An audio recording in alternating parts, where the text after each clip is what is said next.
Hey everybody, I got a very special guest today. This is Aaron Paker with LifePoint Law. He's an elder law attorney, and I'm just really grateful that you're able to come in here and spend some time with me. So, yeah, Aaron, why don't you tell us a little bit about what you do and about the company that you're a part of? Okay, LifePoint Law, we've got a mission that we want to keep people out of institutions, especially nursing homes. We want to avoid having them become destitute, and we want to minimize the burden on their loved ones. My boss, Rajiv Nagayich, he does that through something we call life planning. It's like estate planning on steroids. So he looks at, what's your housing plan, uh, what's your medical plan, what's your financial plan, what's your legal documents look like, and does your family know the whole plan? And he spends like 12 to 18 months working with people on that. Wow. Within the firm, I do our crisis and probate, so I handle all of our probates. A client or somebody has passed away, they need the help getting through the legal process. And then I do Medicaid, long-term care planning applications. That's where my passion is. I started as a paralegal who couldn't spell Medicaid 11 years ago, taught myself all the rules. I spent 6 months just reading them backwards and forwards, and the first time I got to help a client and see that immediate change to their life when I helped them stop bleeding money, and I got that instant feedback, not waiting for somebody to come back 20 years from now and say, hey, you did a great job on Dad's will. It made the probate really easy. That's when I was hooked, and I've been doing it ever since. I've done about 1,200 applications, 99.9% plus approvals, and become, the top expert in the state at this point. Yeah, well, I know you have a really inspiring story, but did you always envision yourself going into the world of elder law? I actually never wanted to go into law. I went to college to be a geneticist, became a teacher, wound up doing 13 years of early childhood, and I wound up getting out of education and went to paralegal school, planning on working with kids. Top of my class, 4.0, paralegal student of the year, and then sent out about 200 resumes and couldn't even get more than 4 or 5 interviews.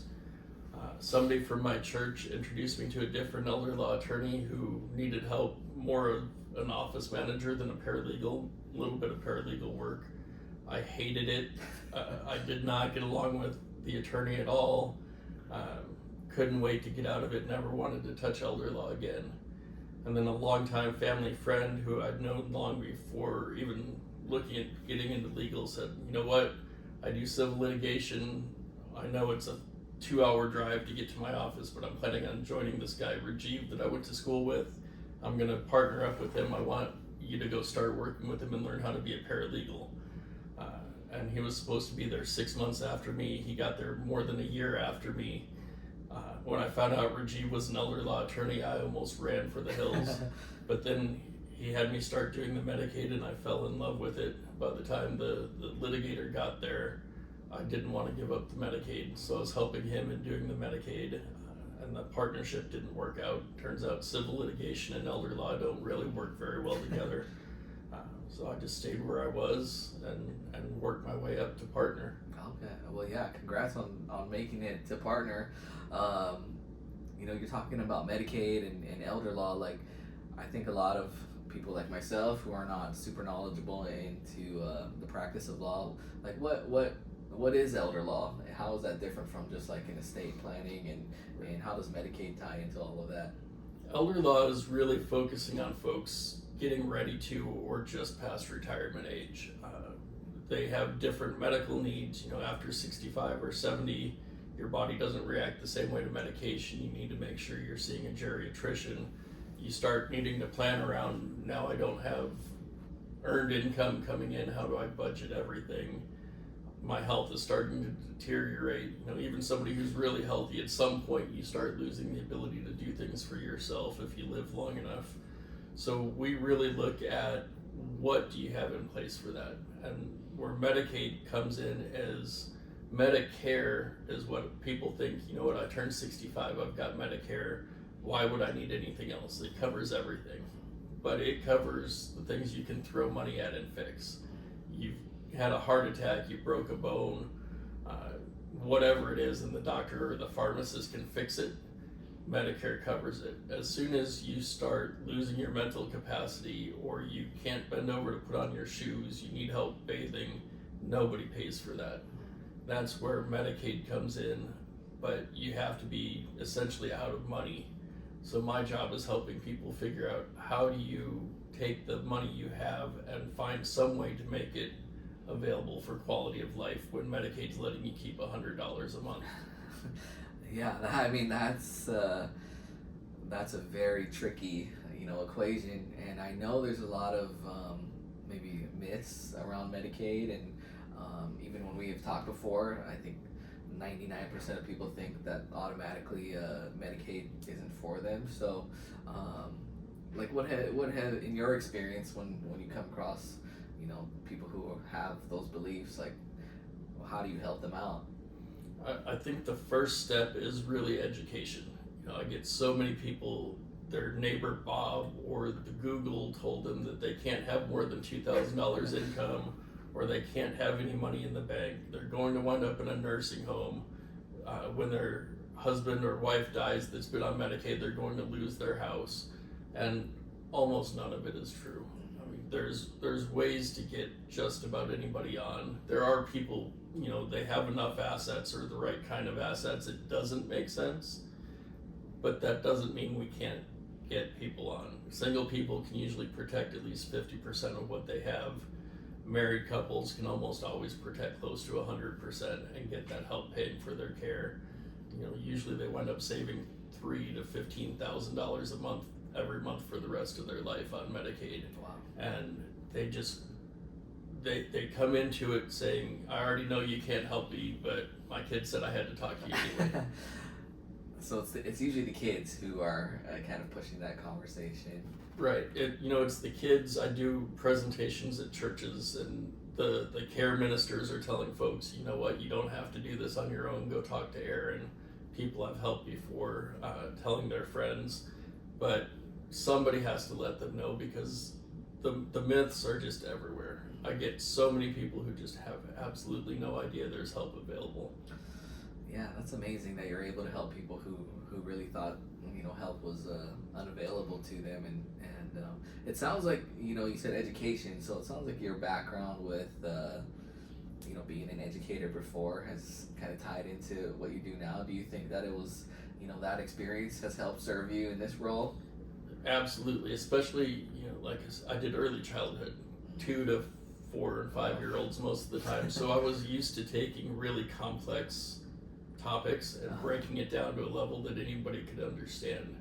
And even when I talk to other elder law attorneys, half of what I do with Medicaid, they have no clue what I'm talking about. So being able to take that complex idea set and put it into about an 8th grade level so that people can follow, having the patience of working with 2-year-olds, especially 5 years of special needs preschool. When I've got people who need me to say the same thing 27 times, I don't lose the patience. So all of that experience, I always tell people, working with really little kids and working with people who are starting to have diminished capacity and working with other attorneys, it's basically the same thing for all 3 groups. Wow. Well, I can imagine, just based on what you said, talking with some folks who might need to hear it a few different ways or breaking things down, there's got to be some days that are more frustrating or tougher than others. So as entrepreneurs or as business people, like when you're having some of those tougher days, like what keeps you coming back for more? I think for me it's really that instant gratification I was talking about. I've always had kind of a superhero complex. It's why I wanted to do special needs preschool. It's why I used to put myself between bullies and other kids. So when I see these people at the lowest point in their life and I can see that there's a way to get them out of it, and I know I'm going to get to see the change I've made, I can endure just about anything to get that rush of knowing I just helped these people. And I also used to teach a lot of communication stuff to Tacoma public schools and things like that. And so my mantra is, I'm assuming these people didn't wake up this morning and say, I want to ruin Aaron's life. So if I start with the assumption this is a reasonable person, they're not out to ruin my life, what would motivate them to be this upset? Why are they having these issues? And if I can look at it from the point of, if this is somebody who needs help and they're just frustrated and they're taking it out on me, how can I turn that around and take care of them? Okay, wow.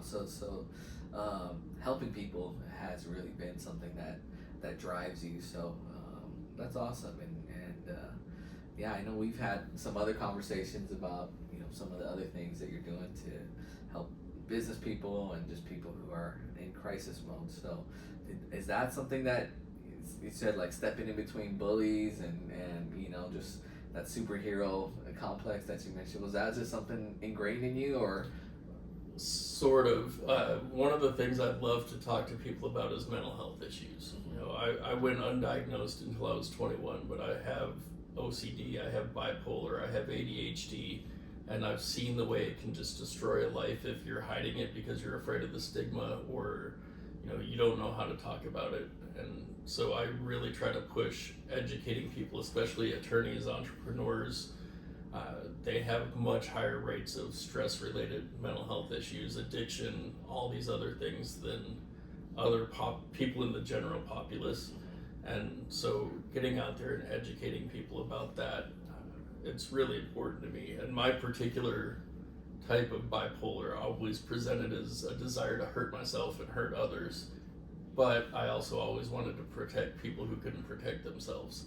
So it turned into turning that focus on thinking I was like a poor Batman without the cool gadgets, and I was going to go out and be the vigilante justice and protect the whole world and everything. And then as I got older, I realized that's not the best way to handle things, and started channeling it into, how can I take on showing love to the kids that seem unlovable, and how can I protect these old folks that don't know that they need help and don't know how to get it. Yeah, it sounds, you just have like a very servant, personality, and that's amazing. So I'm really curious because you've encountered so many different cases and so many different people, whether it's through your practice or, like you said, talking to people about mental health. Is there any particular, client experience or even just experience that sticks out to you that's just very memorable? I think as far as clients, the one that sticks out to me the most was one of the first ones I ever did on my own. Pretty young guy, still working, had a massive stroke. He wound up in a skilled nursing facility, which, we try to keep people out of, and we probably could have gotten him out of it, but they actually liked where he was. Wife was working, teenage daughter just about to graduate high school, and as soon as Medicare stopped paying, it was going to be about $15,000 a month. Now the place is up to about 20 or 25.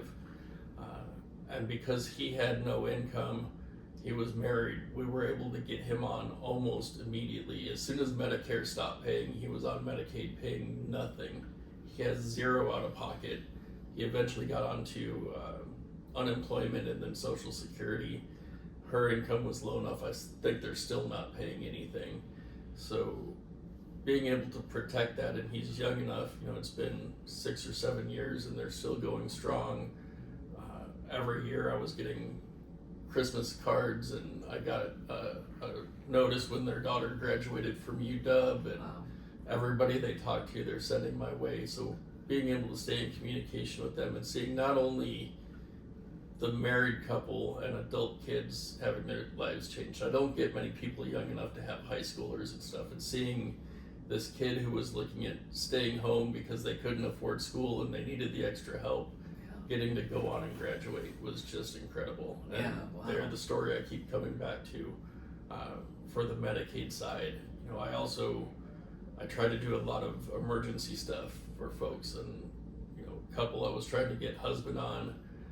Wife was supposed to be the healthy one. They're supposed to sign a bunch of documents, and she winds up in the hospital with an aorta tear. And I got out there within 2 hours. They told her, if you stay in the hospital, you might have 6 months to a year. If you go home and try not to do anything, you might have 3 months. But I got out there like 2 hours later, had her sign at least some of the documents, and I got home 5.5 hours later and had a message saying she died. But we were able to get everything in place so we could take care of her husband and get him the help he needed.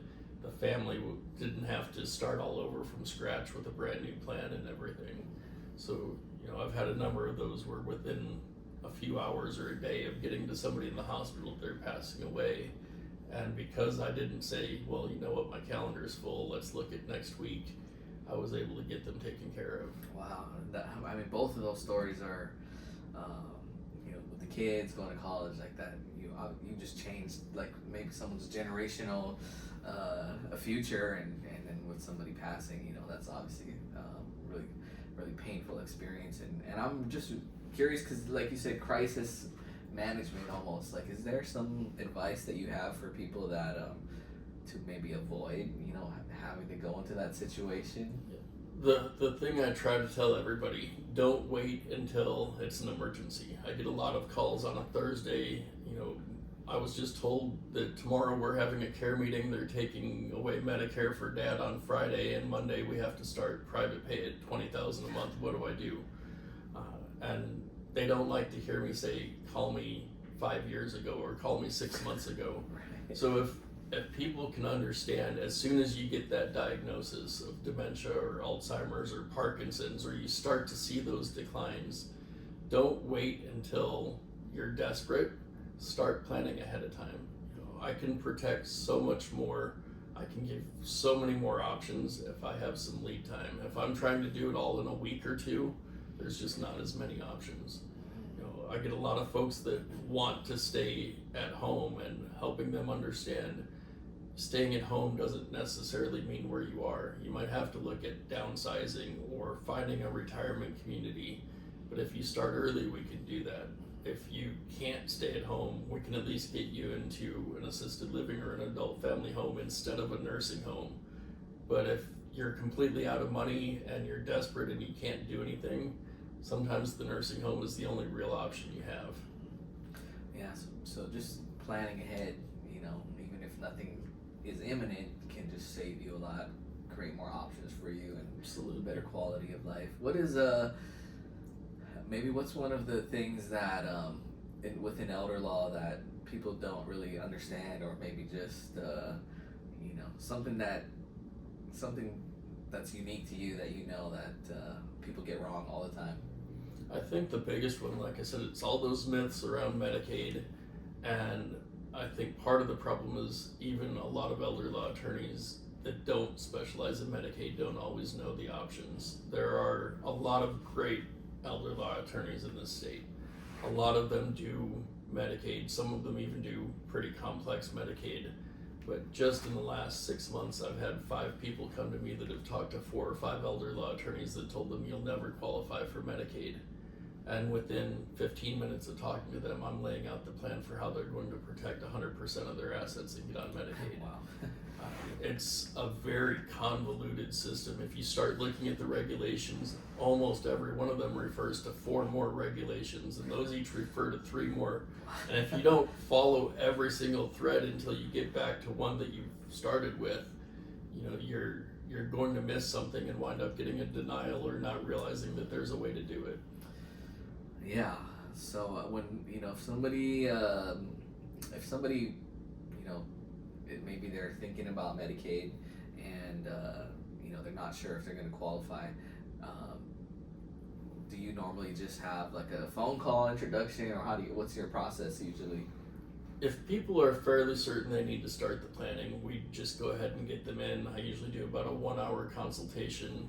There's a small fee for that. If they hire me, we don't charge the fee, but you can't really do it without the conversation. I can do the conversation in person on Zoom, by telephone, but they need to get in and talk.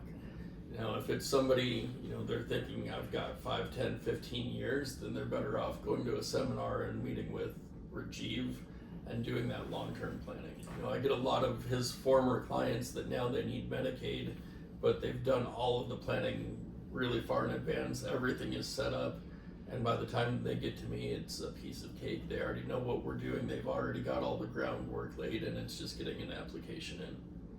Okay, cool. So everybody who heard that, don't don't be afraid, to reach out and schedule that consultation.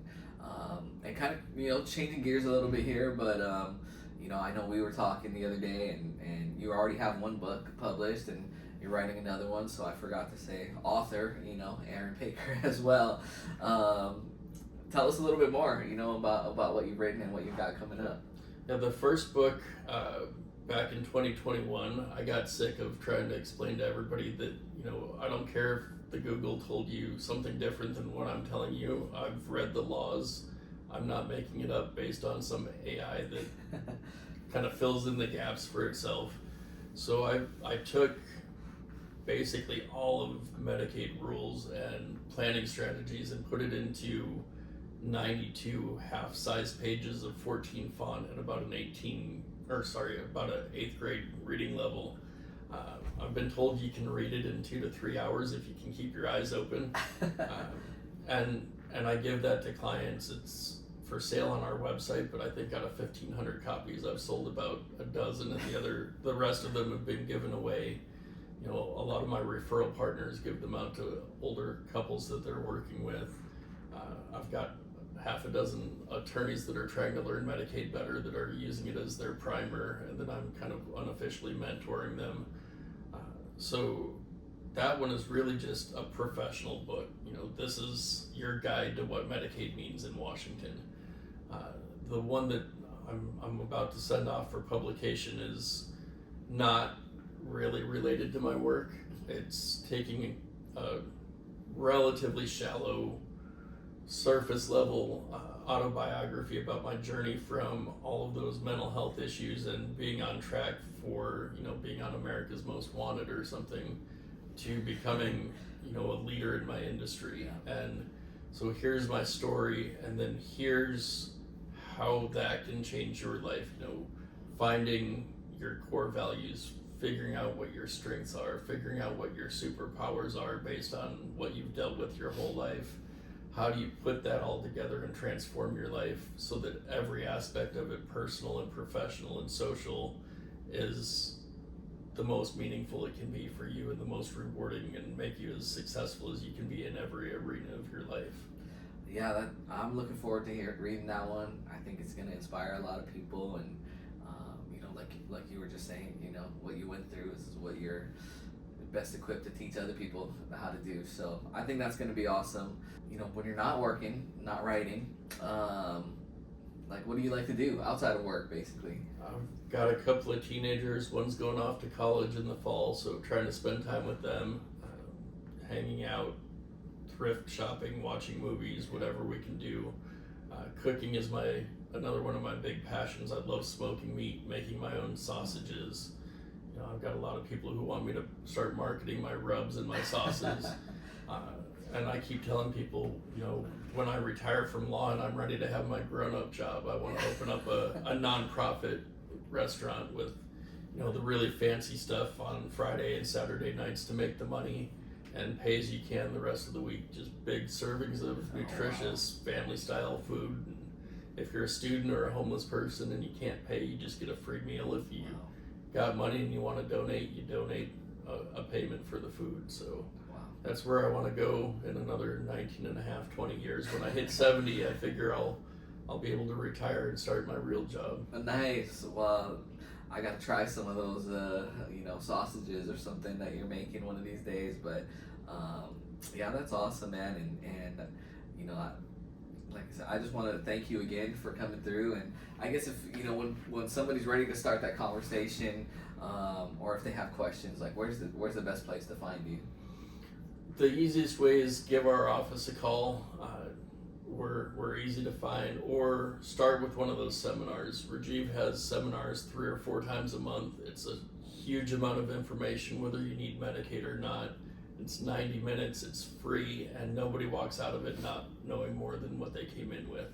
So whether you wind up coming in after that and having a conference with me, or having a conference with him, or you just walk away with some new knowledge, it's a great way to start. If you've already waited a little too long and you need something faster, give our office a call, go to our website, and I believe you can book right online to meet with me. And get in sooner than later. Yeah. For as far as the office, what's the phone number? 253-838-3454. And when I'm on the radio for Rajiv, he always says say it twice, so it's 253-838-3454. And the website, is it lifepointlaw.com? Yes, sir. Okay, perfect. And you guys are in Federal Way. Right, we're based out of Federal Way. I've done applications in every corner of the state. I used to do a lot of home visits, and I was going squim to Lacey and Oak Harbor and all over the place, Bellingham. I try to do more of it from Zoom and telephone now, just because it's hard to get work done when you're driving 600 miles a week. Yeah, I can relate to that. Well, there you go, guys. If you have any questions about elder law, Medicaid, reach out to Aaron and his team. And of course, always, if you have anything real estate related, I'm your guy. But Aaron, man, thank you again. And everybody, thanks for watching, and we'll catch you on the next one.